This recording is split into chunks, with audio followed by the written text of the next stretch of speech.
Hello दोस्तों। मेरे channel start smart पे आपका स्वागत है। और इस चैनल पे हम जनरल स्टडीज़, उत्तराखंड के जो भी जीएस है, मैथ, रीजनिंग, कंप्यूटर, हिंदी, इन सब के जो सीरीज़ शुरू करेंगे। और इस सीरीज़ में सबसे पहले मैथ और रीजनिंग करेंगे, क्योंकि सबसे पहले जो भी दोस्त हैं, वो जो भी तैयारी करने वाले जो छात्र हैं, वो मैथ और रीजनिंग को अक्सर करके वो बाद में पढ़ते हैं, ये इसको लास्ट में पढ़ेंगे। लेकिन जो सबसे ये इम्पोर्टेंट है, क्योंकि मैथ और रीजनिंग में अगर आपने अच्छे से कर लिया कि 1.5 महीने कर लिया, तो उसमें आपका जीएस के जैसे नहीं है, इसमें आपको पूरे 10 के 10 मार्क्स मिल के रहेंगे, ऐसा है। तो मैथ और रीजनिंग में हम सबसे पहले कैलेंडर को शुरू करते हैं। और कैलेंडर में सबसे पहले आप ये चीज़ें देख लीजिए कि 0, 1, 2, 3, 4, 5, 6, इनसे हम डिनोट करते हैं। जीरो से हम संडे को डिनोट करते हैं, 1 से मंडे को डिनोट करते हैं, 2 से ट्यूसडे को, वेडनेसडे, थर्सडे, फ्राइडे, और 6 से हम डिनोट करते हैं सैटरडे को।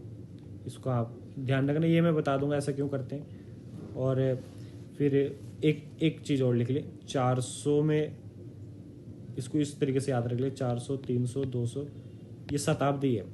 400 साल की शताब्दी है तो 0, 300 साल की शताब्दी है, 300 साल है तो 1, 200 साल है तो 3, और ये है तो 5। इसको ऐसे याद करें, 0 135, यानी कि जैसे कि एक टेलीफोन नंबर के हम शुरू में लिखते हैं 0 135 करके, आपको इस तरीके से याद कर ले। ये मैं बता दूंगा ऐसा क्यों है। अब देखिए कैलेंडर में आप सबसे पहले देखिए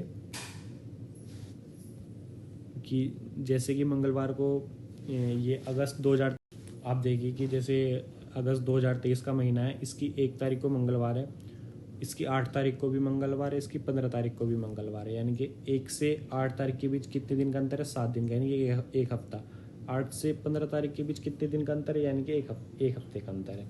तो इसके माध्यम से मैं आपको ये समझाना चाह रहा हूँ कि अगर किसी महीने की 1 तारीख को मंडे है, तो अगर एक हफ्ता में इसमें और जोड़ दे 8 तारीख को, तो भी मंडे ही होगा। ऐसे ही अगर आप ये देखें कि 1 जनवरी, इसका मतलब ये कि इसमें एक हफ्ता पूरा आ गया, 7 डेज, यानी कि 1 वीक, ठीक है, पूरा आ जाना चाहिए। इसमें कोई बैलेंस, कोई डे बैलेंस नहीं बचना चाहिए। अगर कोई भी डे बैलेंस बचेगा तो हम उसे एक्स्ट्रा डे कहेंगे। अब ऐसे ही देखिए, 1 जनवरी को संडे है तो 31 दिसंबर बोले तो 365वां दिन। इन दोनों के बीच कितने दिनों का अंतर है? 364 दिन का अंतर है। और 364 दिन में कितने हफ्ते होते हैं? तो ये पता करेंगे हम 7 से डिवाइड करके। 7 5 जा 35, 7 2 जा 14, यानी कि 52 वीक होते हैं। इसमें कोई भी एक्स्ट्रा डे बचा नहीं, वो 0 है। यानी कि अगर 1 तारीख को संडे है तो 31 दिसंबर को भी संडे ही होगा। अगर वो कोई लीप ईयर नहीं है तो, लीप ईयर यानी कि जिसमें कि 366 दिन होते, वो आपको मालूम है, ठीक है। अब देखिए 1 जनवरी 2021 को संडे है, तो सिंपल सी बात है 31 दिसंबर 2021 को भी संडे ही होगा। लेकिन अगर मैं कहूँ 1 जनवरी 2022, यानी कि इससे जस्ट अगला दिन, तो उस दिन तो आपको पता है कि मंडे होगा ही होगा। तो इस तरीके से मैं कह रहा हूँ, अगर 1 साल बढ़ जाए, पूरा 1 साल बढ़ जाए, तो उसमें एक दिन जुड़ जाएगा, अगर लीप ईयर ना हो तो आप ये देख रहे हैं 1 जनवरी 2021 को संडे है, तो 1 जनवरी 2022 को कौन सा दिन होगा? मंडे। डेट सेम है, बस ईयर बदल गया मतलब एक दिन ऐड हो गया, ठीक है। संडे को हम 0 से डिनोट करते हैं और मंडे को हम 1 से, हम +1 डे करेंगे तो 1 आएगा, 1 मतलब मंडे। ये आप समझ गए। ऐसे अगर मैं कहूँ 1 जनवरी 2023 को कौन सा दिन होगा, तो आप एक दिन और ऐड कर देंगे इसमें, +1 मंडे, यानी कि ट्यूसडे। ऐसे ही अगर मैं कहूँ 1 जनवरी 2024 को कौन सा दिन होगा, तो वेडनेसडे, एक दिन और ऐड कर देंगे आप, ठीक है। अब ऐसे ही एक कंसेप्ट आप ये समझे, अगर मैं कह रहा हूँ 1 मार्च 2023 को संडे है, ठीक है, तो 1 मार्च 2024 को कौन सा दिन होगा? इसमें आप वही पहले वाला कंसेप्ट लगा के अगर आप देखेंगे, एक दिन और ऐड कर लेंगे। एक दिन तो ऐड करना ही करना है, क्योंकि एक साल जुड़ गया है, ये तो करना ही करना है। लेकिन जब आप मार्च से आगे बढ़ेंगे, अप्रैल का महीना गुजरा, मई, जून, जुलाई, अगस्त, सितंबर, दिसंबर तक आप गए। दिसंबर के बाद आप फिर 2024 के साल में एंटर कर गए। जनवरी आपने क्रॉस किया, फरवरी, फिर आप आए मार्च में, यानी कि पहली मार्च। आपने 2024 का फरवरी मंथ भी तो क्रॉस किया है। फरवरी मंथ यानी कि इसमें 28 दिन नहीं, इस बार इसमें 29 दिन है। और 29 दिन का मतलब कि हमने अब 365 दिन नहीं, 364, ये 366 दिन का, इनके इसमें एक दिन और ऐड हो जाएगा। 2 दिन हमको ऐड करने पड़ेंगे। संडे 0 का है, 0 में 2 दिन और ऐड करिए आप। 0 और 2, 2, 2 बोले तो ट्यूसडे, आप ऊपर देख सकते हैं यहाँ पर 2 मतलब ट्यूसडे, ये यहाँ पर, ठीक है, ऐसा होगा ये। तो 1 मार्च 2024 को कौन सा दिन होगा? ट्यूसडे, ठीक है, इतना आप समझ गए, ठीक है। अगला देखिए कि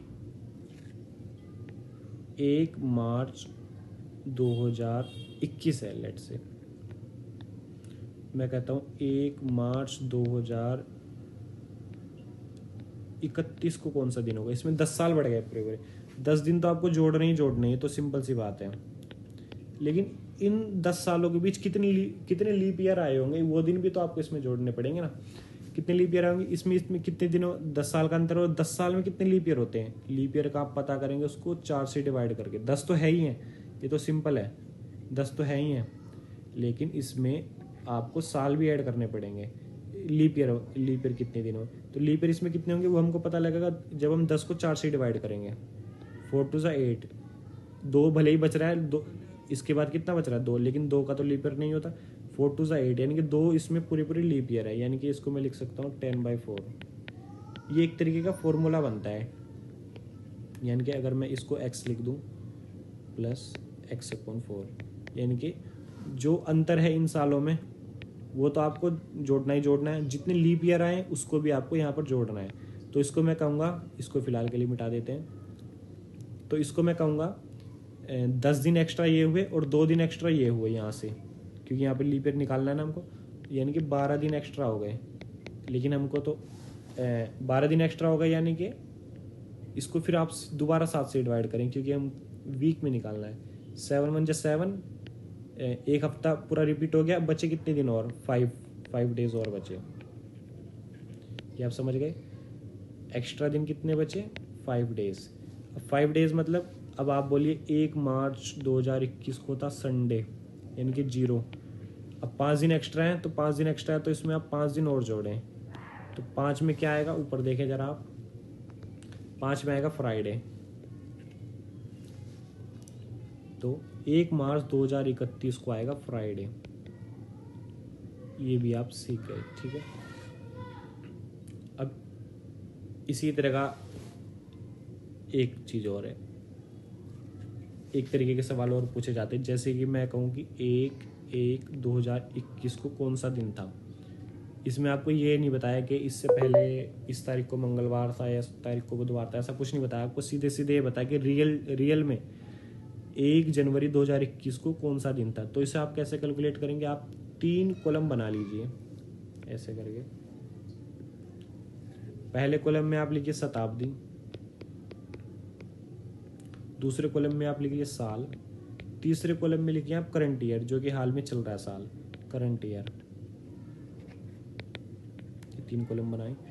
अब देखिए आप शताब्दी कौन सी चल रही है, शताब्दियाँ कितने साल बीत गए हैं, कितने साल बीत गए हैं? 2020 साल आप देखेंगे यहाँ पे बीत चुके हैं, क्योंकि जो 2021वां साल है वो तो अभी करंट में चल रहा है ना, वो चल रहा है। तो 2000 साल हो गए, 2000 आप यहाँ पर लिखेंगे, जो 20 साल है वो यहाँ पर लिखेंगे, ठीक है। और जो करंट ईयर चल रहा है वो यहाँ पर लिखेंगे, जनवरी, फरवरी, मार्च, अप्रैल, मई, जून, जुलाई, है ना, ऐसा करके आप लिखेंगे। 2000 को आप तोड़िए, 2000 को आप 400 गुना 5 लिख सकते हैं। अब एक चीज़ मैंने आपको ऊपर बताई थी, ये यहाँ पर देखिए, आप यहाँ पर ध्यान दीजिए, ठीक है।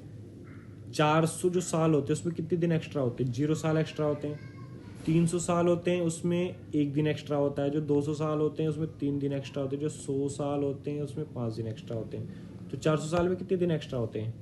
400 साल में तो 0 दिन एक्स्ट्रा होते हैं। 400 400 400 करके, यानी कि 0 दिन एक्स्ट्रा है यहाँ पर, तो सिंपल है। इन 2000 साल में 0 दिन एक्स्ट्रा है। 20 साल में कितने दिन एक्स्ट्रा है, जैसे कि मैंने आपको ऊपर बताया था कि 20 साल तो 20 दिन तो एक्स्ट्रा होंगे ही होंगे, क्योंकि 20 साल ऐड हो गए। उसमें लीप ईयर इन 20 सालों में लीप ईयर कितने हैं, 20/4। इसको मैं ऐसा फॉर्मूला भी लिख सकते हैं, x + x/4 ऐसे करके। तो 5 लीप ईयर आएंगे इसमें इन 20 सालों में, और 20 दिन तो है ही, इनके 25 दिन एक्स्ट्रा हो गए यहाँ पर। ठीक है, अब इधर आइए, जनवरी में कितने दिन हो गए यहाँ पर, 1 ही दिन हुआ ना अभी, इससे आगे तो नहीं बढ़े ना। यहाँ पर देखिए 1 दिन है, तो जनवरी का 1 दिन, 0 दिन यहाँ पर है, प्लस 25 दिन यहाँ पर है, प्लस 1 दिन एक्स्ट्रा यहाँ पर है। कंप्लीट हो गया। कितने दिन एक्स्ट्रा हुए, 26 दिन एक्स्ट्रा हो गए। अब इनको हफ्तों में तोड़िए आप, 7 3 21, और रिमेनिंग कितना बचा, 5, यानी कि एक्स्ट्रा दिन कितने, 5, या इनको एक्स्ट्रा दिन बोल लें, या फिर जैसे कि मैंने ऊपर बता दे 5 नंबर आया ना आपका। अब आप सबसे ऊपर जाइए, 5 किस नंबर में था, फ्राइडे आता है, तो फ्राइडे आता है, तो इसका मतलब 1 जनवरी 2021 को फ्राइडे था, 1 जनवरी 2021 को फ्राइडे है। ऐसे ही एक सवाल और करेंगे।